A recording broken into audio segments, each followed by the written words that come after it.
Oke, kembali lagi di Apa Kabar Indonesia Pagi. Saya ingin Pak Kiai Holil Nafis menjelaskan lagi dan mengingatkan lagi mungkin Pak Kiai. Karena begini, kok saya terganggu, terusik dengan pernyataan, keterangan, informasi yang disampaikan oleh Mas Sutanto tadi. Agak miris nih. Dalam kurun waktu 4 bulan, Jakarta, maksudnya ini peristiwa yang terjadi di Jakarta, di Semarang, dan juga di Surabaya ini. Jangan-jangan dengan adanya ini, nauzubillah min dzalik, mudah-mudahan tidak. Makanya pagi ini mendengarkan penuturan dari narasumber kami itu harus komprehensif, harus jelas gitu. Pak Kiai, terusik nggak Pak Kiai? Khawatir nggak Pak Kiai? 4 bulan 3 kasus, jangan-jangan setelah ini, oh bisa, gitu loh. Nauzubillah min dzalik. Iya, kalau kita buka beberapa jurnal, banyak penelitian tentang bagaimana pengesahan pengadilan terhadap nikah beda agama. Kita udah buka beberapa jurnal. Dan itu kasusnya menjadi solusi orang yang buta karena cinta. Ketika tidak dapat restu secara pemerintahan yang sah, mereka solusinya kemana? Ke pengadilan. Makanya nggak bisa didaftarkan di KUA, karena di peraturan Menteri Agamanya yang turunan dari Undang-Undang Nomor 1 Tahun 74 tentang perkawinan itu dicatatkan di KUA. Kalau sah menurut agama. Nah, kita mulai dari undang-undang, kompilasi hukum Islam, fatwa ulama, MUI, NU, dan Muhammadiyah, artinya ormas besar di Indonesia itu nggak ada yang melegalkan nikah beda agama. Akhirnya mereka mencatatkan, bukan melegalkan ya, kalau ditanya benar mencatatkan. Tetapi di sini menjadi syubhat. Syubhanya apa? Orang merasa legal. Kemudian kalau kita tanya, orang mengesahkan atau untuk dicatatkan itu dari apa dasarnya? Kebijakan, bahasa halusnya, bahasa kasarnya akal-akalan. Gimana mengesahkan, mencatatkan dari orang yang pernikahannya tidak selalu dicatatkan, kemudian dapat konsekuensinya pengakuan negara terhadap turunan dari perkawinan, itu kan bahaya. Nah, kita bisa melihat bagaimana eskalasi nanti kalau kita tidak menyampaikan. Ini akan orang merasa sah. Ini dalam agama namanya satu dzara'i. Langkah preventif untuk kami menyampaikan kepada masyarakat. Innama antal balagh. Kalau saya sebagai ustadz, ya, kemudian saya juga di MUI, kewajiban saya menyampaikan di publik. Diberikan waktu oleh TV One. Saya ngomong di media sosial. Bukan berisik. Saya nanti ditanya oleh Allah gitu loh. Saya itu ditanya oleh Allah. Khalil, kamu kok nggak ngomong? Saya udah tahu itu tidak sah gitu. Tapi kalau disampaikan, Anda yang menetapkan, itu dicatatkan, membuatkan syubhat, apalagi Anda menganggap sah.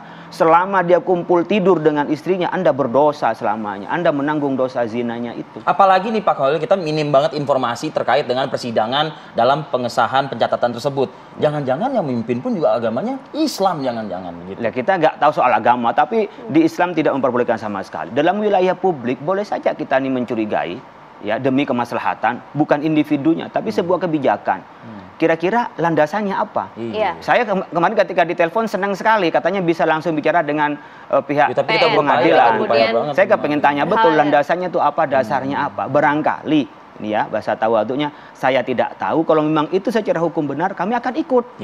Gitu loh. Tapi kalau memang itu tidak benar, tolong dibantu. Ini masyarakat Muslim Indonesia yang harus kami jaga dan amanah bagi kami untuk saling menasihati. Ini kan ada amar ma'ruf nahi mungkar di dalam kerangka kita beragama, dan ini ke publik perlu disampaikan agar anak kita, saudara kita, ya, tidak salah langkah. Nggak salah langkah. Umumnya kita menikah, ya, nikah dulu di Muslim, nikah dulu di agama non Muslim umpamanya.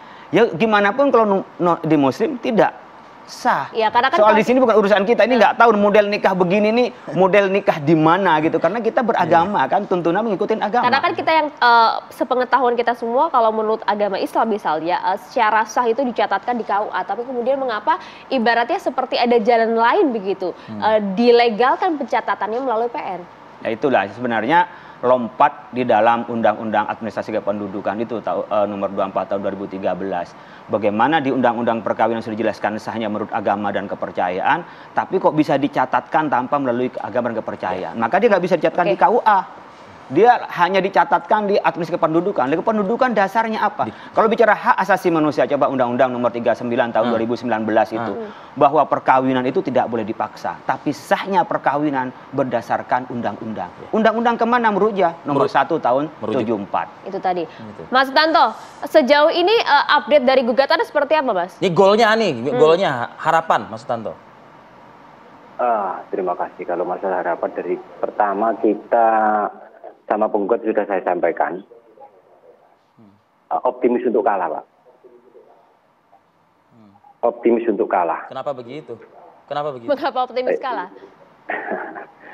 Karena satu, belum ada aturan yang terkait dengan sebuah putusan boleh digugat. Tapi ini kan dari awal kita harus ada perlawanan secara hukum, bukan hanya statement di media ataupun mengeluh kesah. Ini adalah produk hukum, maka harus ada perlawanan secara hukum.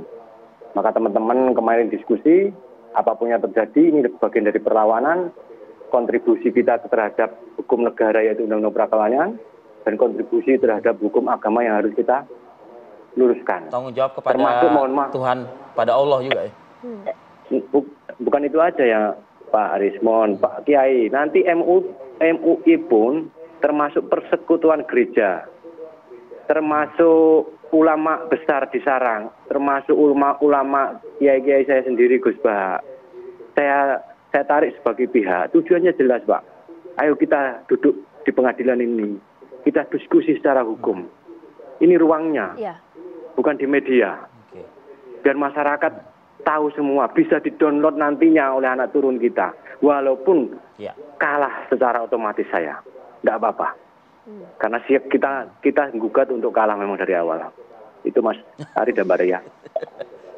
Tapi tetap semangatnya juga harus dikedepankan. Sudah gitu menyuarakan lah ya. Karena kan ada beban tanggung jawab juga tadi kalau Mas Santo mengatakan tadi seperti itu ya kan. Ya, harus Pak. Makanya dari awal, kalau Pak Yai tadi mengatakan saya sudah download putusannya, dia itu menikah di gereja Pak. Bukti P8, P9-nya itu gereja semua. Nah, makanya saya bilang, dia bukan melepaskan, tidak melakukan yang si R ini, melakukan perbuatan hukum berdasarkan undang-undang ini secara Islam, dia tidak melakukan. Ya, yang kedua, dia menabrak, diajak menabrak. Yang ketiga sama, tokoh agamanya menabrak juga, tidak komitmen. Kalau kita sama-sama komitmen undang-undang ini, menghormati agama masing-masing, menjaga toleransi antar umat beragama, pasti tidak akan berani seperti itu, Pak. Itu yang kita jaga. Oke. Baik. Baik, Mas. Terakhir mungkin Pak Kiai, kita mungkin tidak ingin ribut-ribut juga lah ya. Apa yang ingin disampaikan di sini? Iya, tadi ada catatan terakhir, menjaga toleransi. Jangan hanya kita yang suruh memahami orang lain, tapi orang lain juga memahami kita. Artinya ada kedaulatan di masing-masing umat beragama. Jadi Bhinneka Tunggal Ika itu tidak mencampur adukkan agama, tapi tetap pada entitas agamanya masing-masing. Kemudian kita menghormati orang yang berbeda dengan kita. Oleh karena itu kalau dia punya pindah agama ke agama lain, kami nggak mengurus. Tapi ketika itu masih menggunakan kata Muslim, Islam, maka kami berkewajiban untuk mengingatkan. Tapi kalau dia punya pindah agama, ada haknya dia. Kita nggak bisa maksa. Itu bagian dari toleransi. Tapi ketika menggunakan instrumen agama kami, menamakan agama kami, maka harus taat kepada rambu-rambu yang ada. Harus berisik berarti ya? Ya itu bagian dari, ya kan sekarang dengan berisik itu bagian dari kita menyampaikan. Tanggung jawab di hadapan Allah. Ya, dan juga di hadapan manusia, karena kita juga punya tanggung jawab hablum minallah dan hablum minan nas. Urusan kita kepada Allah dan urusan kita dengan sesama manusia. Oke, itu tadi. Terima kasih banyak Pak Kiai atas himbauannya. Terima kasih juga Pak Sutanto. Waktunya pagi ini. Sukses untuk Anda dan teman-teman, santri-santri semua di sana ya. Assalamualaikum warahmatullahi wabarakatuh. Terima kasih banyak atas waktunya pagi hari ini. Waalaikumsalam Mas Ari.